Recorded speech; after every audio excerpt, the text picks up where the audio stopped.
Hi, this is Maggie. I wanted to look at the new moon in Aquarius coming up on February 4th.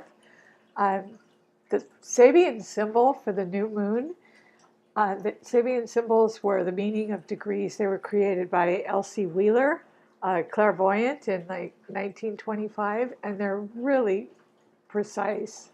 So it will be 15.45 degrees, and it's a big businessman at his desk. So the new moon in Aquarius is Sun and Moon conjunct in Aquarius. It's a time for new beginnings, and it is appropriate, taking care of business, tying up the details. Um, yeah, and working at your computer, perfecting, outreaching, um, creating groups, socializing with groups, you know, anything humanitarian, being with groups of friends, acquaintances, people. Um, Yeah, I like this new moon, and it's reminiscent of the eclipses we had all last year. Last couple of years were in the Aquarius Leo axis, and they were extremely creative and productive. I felt like they were. So this eclipse, because it's at 15.45 degrees, will affect all the fixed signs, especially that are 12 to 20 degrees. Um, So that would be Scorpio, Taurus, and Aquarius. Leo, sorry. Leo, not Taurus. Yeah, got the horns upside down. Yeah, so there's a lot going on in the beginning of February, and we still have the square going on between 90-degree, very challenging angle between Aries and Capricorn, kind of fighting it out. Um, Between Pluto and Saturn conjunction in Capricorn, squaring Aries, Mars in Aries especially, and squaring Uranus as well. So that's been ongoing conflict, freedom of expression, trying to have freedom of expression, maybe having it suppressed, and just, I've talked a lot about that already, but this is about the new moon in Aquarius. So that is still going on um, yeah, until Pluto and Mars and Uranus move on, and then maybe Aries will get a little relief from that square. Um, However, I've talked so much about Capricorn. Yeah, Pluto and Saturn will remain in Capricorn. This is about the new moon in Aquarius. The new moon is a new hope, hopes, wishes, dreams. Um, it's the house of hopes and wishes and friendships and electronics because it's ruled by Uranus. So um, put your ideas out there, put your wishes, your hopes, your dreams out there. Maybe write them down um, because this is fixed air and it's right up there near the midheaven, and so you can now implement ideas, and you have the energy, with Mars and Uranus and Aries for new beginnings, new starts. And Aries is sextile, all the stuff in Aquarius. Mercury, the planet of communications in Aquarius, and that just brings it, to a higher octave. Having it in Aquarius, gives you higher ideas and makes you a lot more receptive. Having Gemini's ruler up there, because it is such an analytical air sign as it is. So it gives a certain detachment. Um, so there's Mercury, 19 degrees. The sun and moon are 15 degrees conjunct. So it's all, yeah, I really like the Sabian symbol for this. And that's kind of what I'm going to try to do with this eclipse, sit at my desk and tie up, yeah, a big business. I'm not a man, of course. Woman, anyway, a big businessman at his desk. Yeah, so um, anyway, it's a beautiful sextile with Aries stuff. It gives you ambition, creativity. Uranus wants to make a change, wants maybe independence. So the Aquarian, they like independence too and freedom, very freedom loving. So, Yeah, I think I'm always saying what I think. Yeah, I think it's good to maybe, well, it's about groups, but maybe, yeah, the square from Capricorn to Aries. I'm just looking at the chart of the day for the new moon on February 4th. So that's about the square, the Aries Capricorn square is about asserting your independence from authority, pretty much sums it up, liberating yourself. And the new moon energy with Mercury sextiling, Mars and Uranus and Aries, they get along with each other. I mean, Aries and Aquarius are really tight, 60-degree, easy flowing, harmonious aspect. They work together. Fire and air work together very, very well. And so, your original ideas or your new life or your new project or whatever it is you want to get off the ground, you want to get it off now. You really want to get it off the ground now and maybe sit at your desk or, whatever. That's just a saying, you don't literally have to sit at a desk, of course, but you want to use this energy while it's there, before, Uranus moves into Taurus and it slows way, way down, and everything eventually will move into Pisces, and, Mars will move out of Aries, yeah, and Uranus as well. So, um,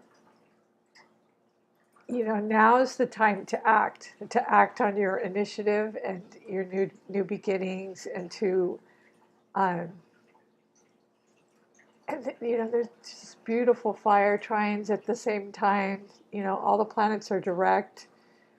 It's just looking so good. There's so much air. So it's a good sort of detached mental energy and it's people. It's very extremely social.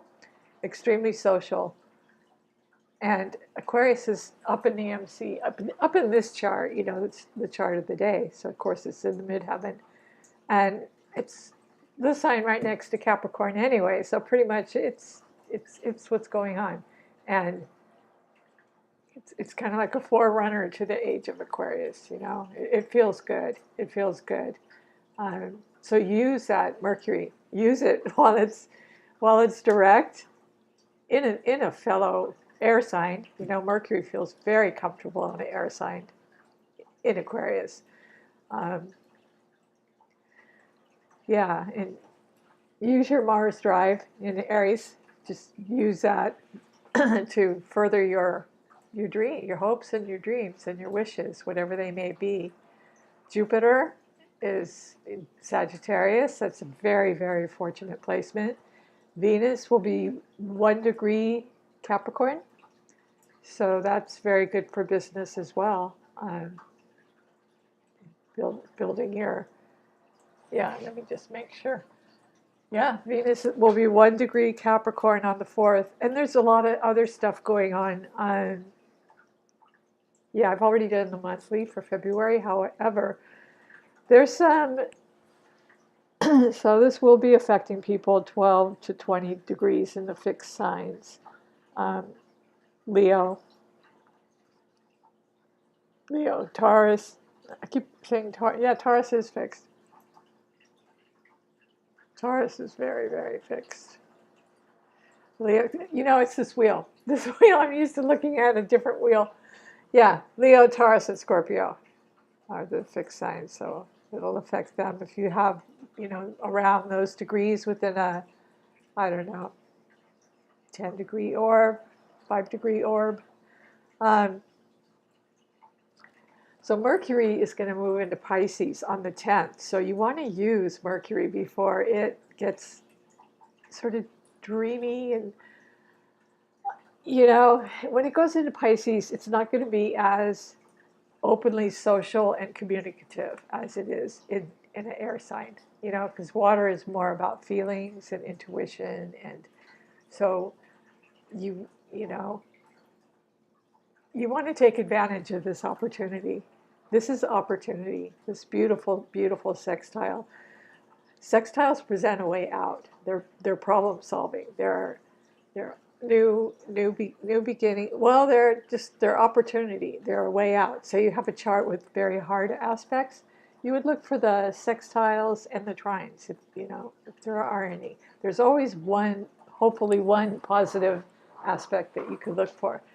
But this chart of the day has a lot. It's also trining Jupiter. I mean, lucky Jupiter is just giving you all the fire. The fire is just giving you a boost, between the fire trine and the Jupiter's trining, the new moon in Aquarius.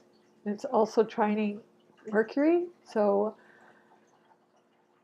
it's just looking good to take action on your communication, your hopes, dreams, groups, humanitarian astrology, whatever it is that you hope and dream for, just do it.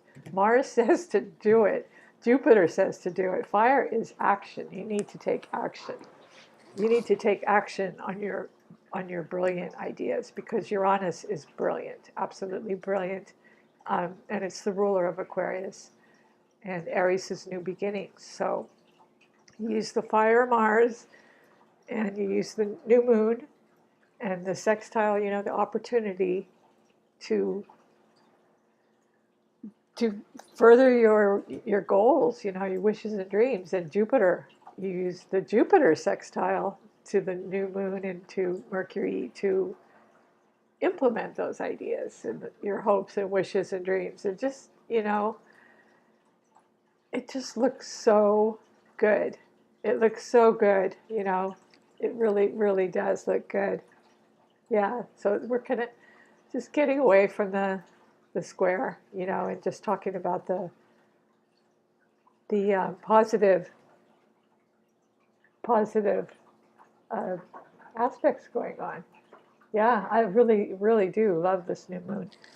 So yeah, anyway, Mercury will enter Pisces on February 10th. So act now while you can. Communicate now with groups and friends and socialize and get out there on media, or just do whatever it is you want to do. Because when Mercury moves into Pisces, it'll be, of course you still communicate, but it will just have a different feel to it. It won't be as mentally stimulating and analytical, and um, just the ease, the power and the ease that you would have with electronics and groups, and things just seem to flow together. When everything kind of moves into Pisces, it'll slow down a little bit. It'll be more on a feeling level, or yeah, or you could use it creatively. Of course, Pisces is very, very imaginative, so you could take the time out maybe to write, or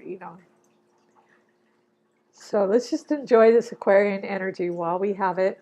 On February 14th, on Valentine's Day, Mars is moving into Taurus, and it's extremely sensual. Taurus, it's ruled by Venus, so what a day for Valentine's Day. Venus and Mars are just, it's the male-female principle. So, you want to get your lover some chocolate for sure, and flowers, or both. Go out to dinner, do something, because, yeah, Taurus likes sensuality, and it likes, indulgence. It likes to overindulge, and it likes, all those things, new clothing, textures, silk, get a new silk shirt for your man, or, um, yeah, so Valentine's Day looks really, really nice. However, use your Mars in Aries while you can, because it's action, it's energy, it's the ruler of Aries, and when it moves into Taurus, it will definitely slow down, but it will be affecting your second house of finances.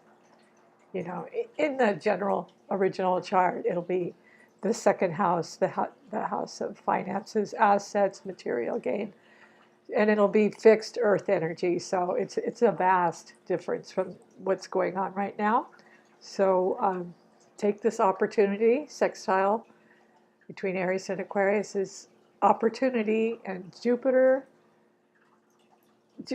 is amazing opportunity. It's the greatest benefic in the chart, one of them, besides Venus. And Venus is moving into Capricorn, so you've got the benefics going for you, you've got the sextiles going for you. Um, so it looks really good for fire and air. Um, and again, I mentioned that, how it'll affect 15 degrees of the fixed signs. And let's see what else is going on. Chiron will go into Aries on the 18th. So it's in the very last degrees of Pisces. So yeah, that's the wounded healer. So, it'll that'll feel differently when it goes into Aries. But we'll talk about that another time. Yeah, it's going to be. So there, there's still a lot of feelings and woundedness and stuff coming up, but I love this new moon, and it's we're just coming off the lunar eclipse we had, which was a beautiful total lunar eclipse, and so this new moon is sort of a reflection of that. So anyway, I do hope you enjoyed this. If you do, please like, subscribe, and share. And thank you for listening. All right, take care.